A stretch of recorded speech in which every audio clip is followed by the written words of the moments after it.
Sprinkle me with perfume rare, and I'll be on my way.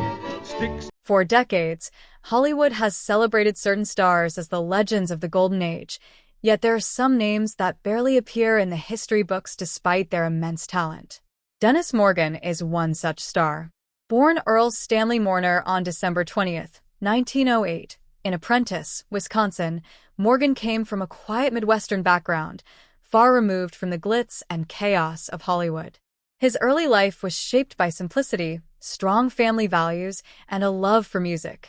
From a young age, Morgan trained his voice seriously, performing with operatic companies in classical productions such as Faust and Carmen. This early exposure to disciplined performance taught him not just the skills of singing but also stage presence, audience connection, and the dedication required to succeed in entertainment.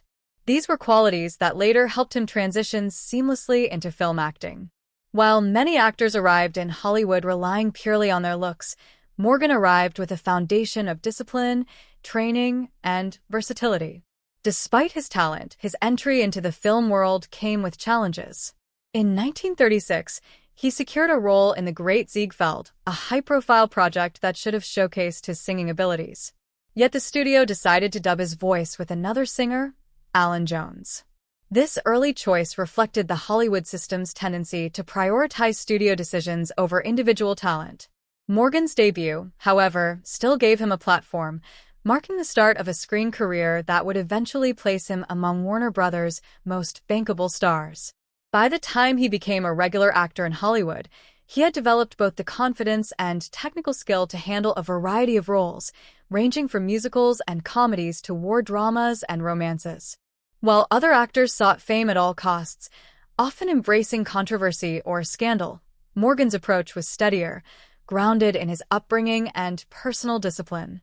His Midwestern values gave him a sense of self that did not require constant validation from gossip columns or studios. These traits made him a beloved figure on and off the screen, yet they also contributed to his quiet disappearance from Hollywood memory. Unlike stars who became immortalized through iconic roles or sensational lives, Morgan's steadiness meant he was rarely the subject of public obsession, making his legacy more easily overlooked over time. Dennis Morgan's career highlights demonstrate just how significant he was during Hollywood's golden era. He was considered for the lead role in Casablanca, one of the most iconic films in cinematic history.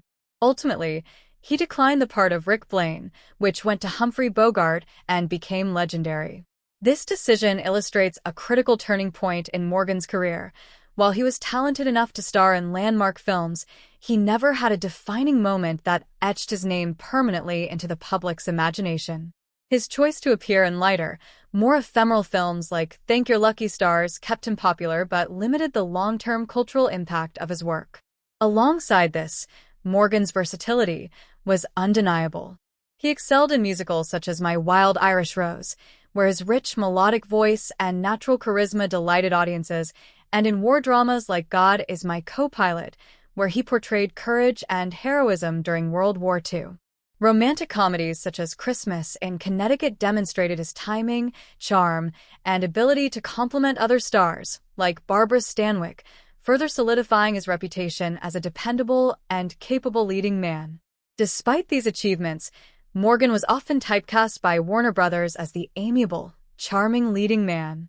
Studios rarely offered him challenging roles that could showcase the full range of his talent, unlike contemporaries who struggled against typecasting to reinvent themselves.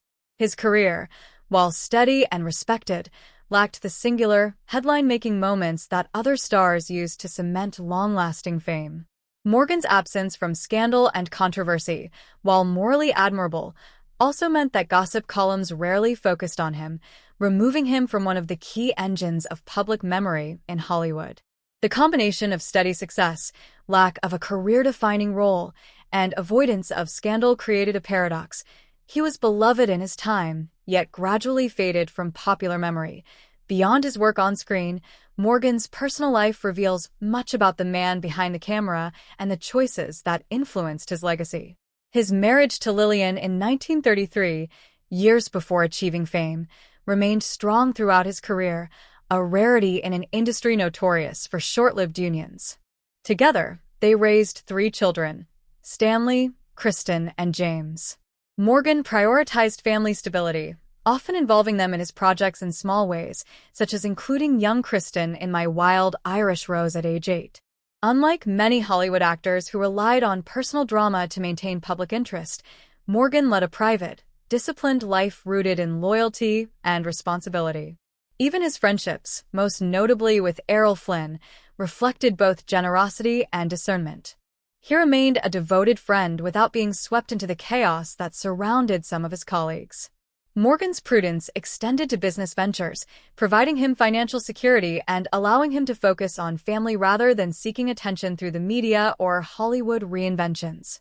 This careful management of his personal life, while admirable, also meant he did not dominate public imagination in the way that more flamboyant or scandal-prone stars did. His integrity, loyalty, and grounded approach contributed to a quieter, more sustainable life, yet ironically, it also helped explain why Hollywood largely forgot him over time. Morgan's filmography is a testament to both his skill and versatility.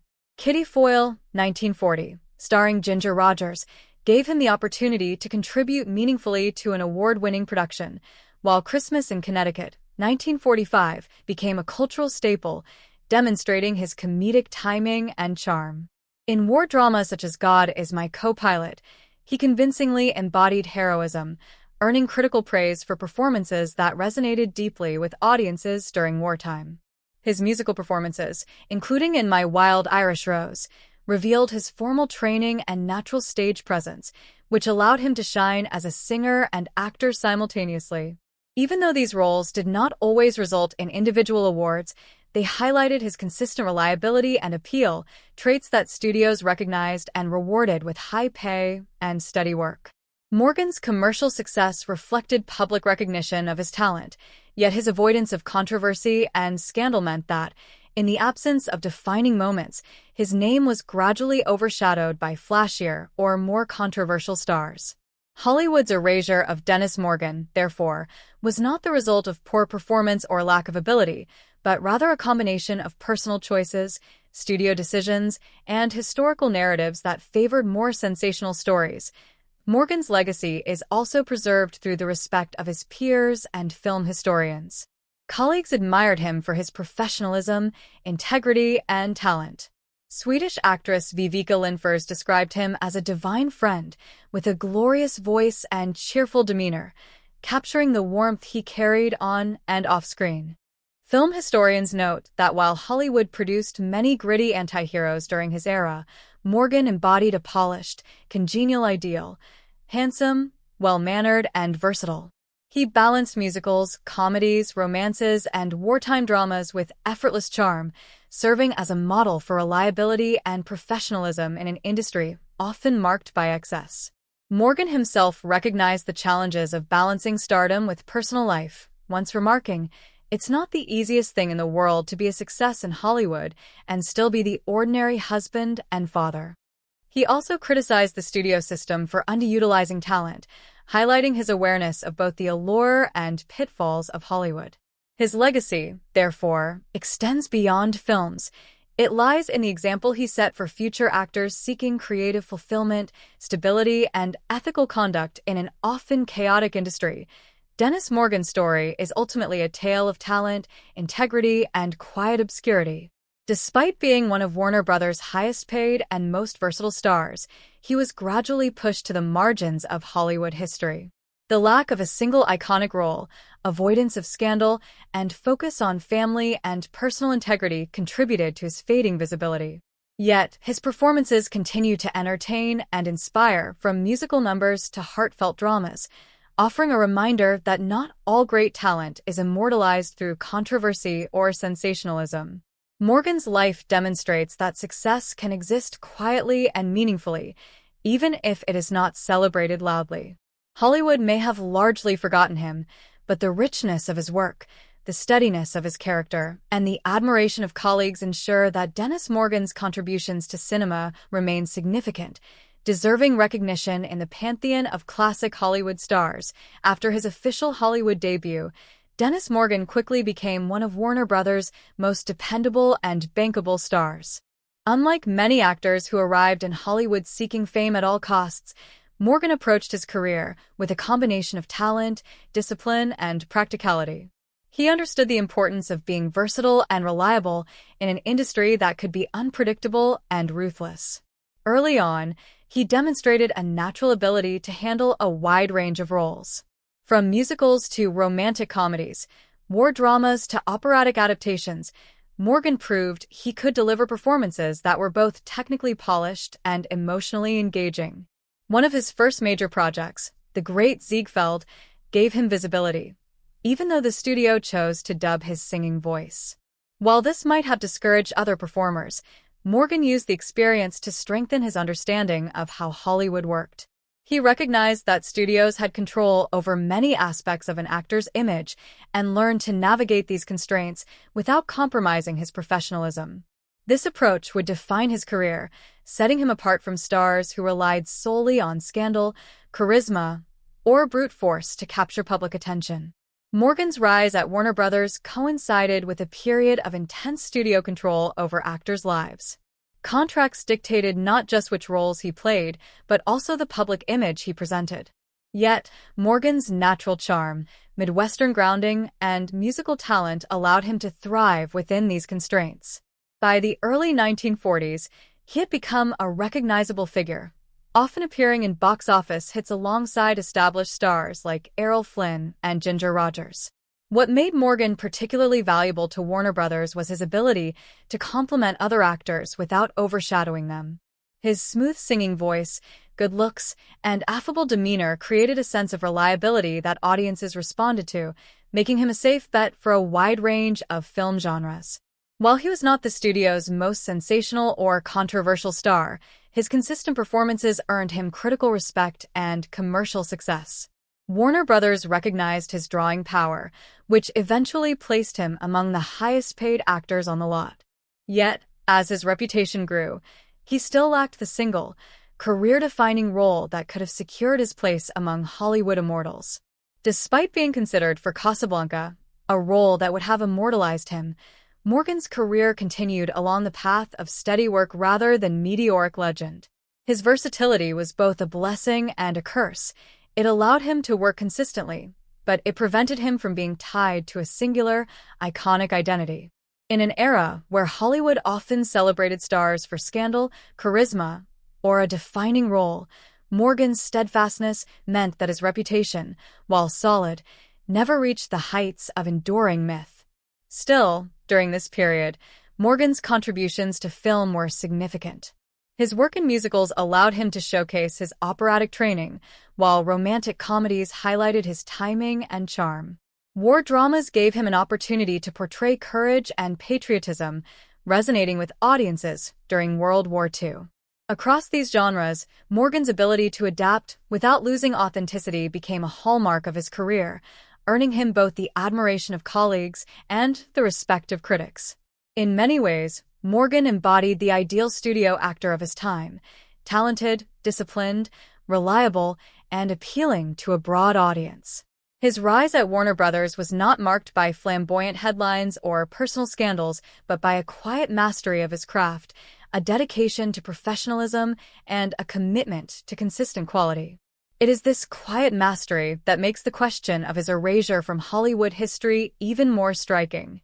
Despite his achievements, few modern accounts mention him, revealing how easily even talented actors can fade from public memory without a singularly sensational story to anchor their legacy.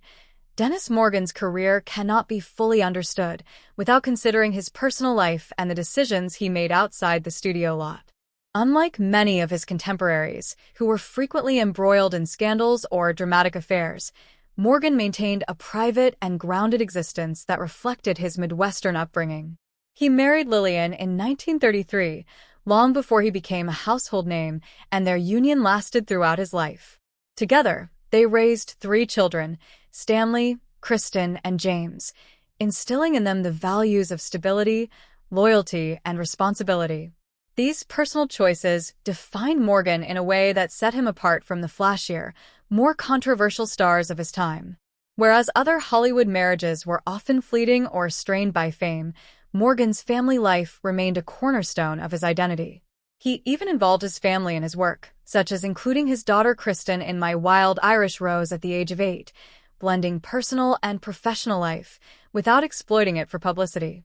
This balance reflected Morgan's thoughtful approach. He valued integrity and personal well-being over tabloid attention or fleeting fame. His friendships also revealed his character. His association with Errol Flynn, for instance, was well known. Flynn was infamous for his wild lifestyle, constant partying, and headline-making antics. Morgan, however, remained loyal to his friend while avoiding being drawn into the chaos. Their relationship demonstrated Morgan's ability to navigate complex personal dynamics with both compassion and discretion. While Flynn's notoriety kept him in public consciousness, Morgan's steady reputation meant he was admired quietly rather than sensationally. Another important partnership was with Jack Carson. The duo shared an on-screen chemistry that audiences loved, but unlike other famous pairings like Bob Hope and Bing Crosby, their collaborations did not achieve enduring cultural legend. Morgan sometimes appeared overshadowed by the dynamic energy of Carson, despite his own talent and charisma. His personal and professional choices contributed to a legacy that, while impressive, did not produce the sensational headlines often required to cement lasting fame. Morgan's pragmatic approach extended beyond relationships to his business and financial decisions. By investing wisely and engaging in ventures outside of acting, he ensured financial stability for his family without needing constant exposure in the media. Unlike actors who relied on television reinventions or constant public attention to maintain relevance, Morgan was content to step back from the spotlight. While this approach allowed him to enjoy a fulfilling life free of scandal, it also meant that his visibility faded more quickly as Hollywood evolved. In a culture obsessed with reinvention, gossip, and high-profile drama, Morgan's steadiness, once a virtue, worked against him in the long-term memory of audiences. Ultimately, Morgan's personal life was a testament to integrity, loyalty, and moderation, yet these qualities paradoxically contributed to why Hollywood and history have largely forgotten him. He embodied the ideal of a consummate professional, a devoted family man, and a loyal friend, leaving behind a legacy defined more by character than by sensational stories or iconic roles. As Dennis Morgan's career progressed into the 1940s and 1950s, he remained a reliable and versatile presence in Hollywood, appearing in a wide range of films that demonstrated both his acting and musical talents. Among his most memorable performances was in Kitty Foyle, 1940, starring alongside Ginger Rogers. While Rogers won the Academy Award for Best Actress, Morgan's presence in the film contributed significantly to its success, showcasing his ability to hold his own opposite a major star. Films like Christmas in Connecticut, 1945, further highlighted his versatility, allowing him to display comedic timing, charm, and a natural ability to enhance the performances of his co-stars. He also starred in patriotic war dramas such as God Is My Co-Pilot, 1945, which required him to embody heroism and resilience. Critics praised his performances for their sincerity and the sense of courage he conveyed, qualities that resonated strongly with wartime audiences. Despite these achievements, Morgan never captured the singular, career-defining role that could have immortalized